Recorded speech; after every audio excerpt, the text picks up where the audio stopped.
book could be #1. I was really very excited about it because basically the message of The Secret is the message that I've been trying to share with the world on my show for the past 21 years.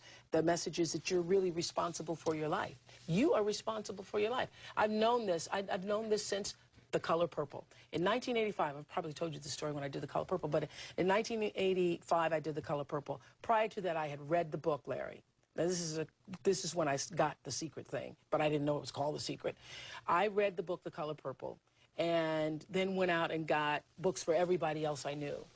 And I was obsessed about this story, obsessed about it. I ate, slept, thought all the time about The Color Purple. I moved to Chicago.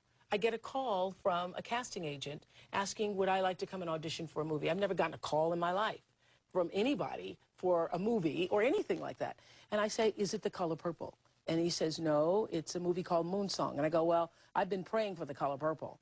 And I go to the audition, and of course it was The Color Purple. I audition. I don't hear anything for months. And I go to this fat farm, and I think it's because I'm fat, because I was about 212 pounds at the time. And I think I didn't get the call back because I'm so fat. And I'm at this fat farm, and I'm praying and crying, saying to God, help me let this go. Because I wanted to be in this movie so much. I wanted it, I wanted it, I wanted it. I thought I was going to be in the movie. There's all these signs that I should be in the movie. And I go to this fat farm, and I'm praying and crying. And as I'm on the track singing this song, I surrender all, I surrender all to thee, my blessed Savior, I surrender all. I'm singing that song, praying and crying. A woman comes out to me, and she says, on the track, it's raining, and she says, there's a phone call for you. And the phone call was Steven Spielberg saying, I want to see you in my office in California tomorrow. Now, what I learned from that, that moment absolutely changed my life forever, because I had drawn The Color Purple into my life. I didn't know Steven Spielberg. I didn't know Quincy Jones, who saw me in Chicago.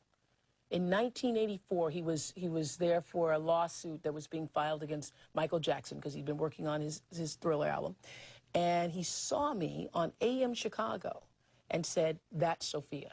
Now, I didn't know him. I didn't know anybody that had anything to do with that. But I knew that I had drawn that into my life, and it changed the way I thought about my life forever. So you're not surprised at the success of The Secret? I'm thrilled for the success of The Secret. I think that the message needs to go further, because I think the mistake that was made with The Secret is that they tried to, don't know who they are, that they tried to let that be the answer to all questions. It's not it's just one law. The law of attraction is one law. There are many laws working in the world. But it is very true that the way you think creates reality for yourself. There are other factors going on. So it's not everything, but you really can change your own reality based on the way that you think.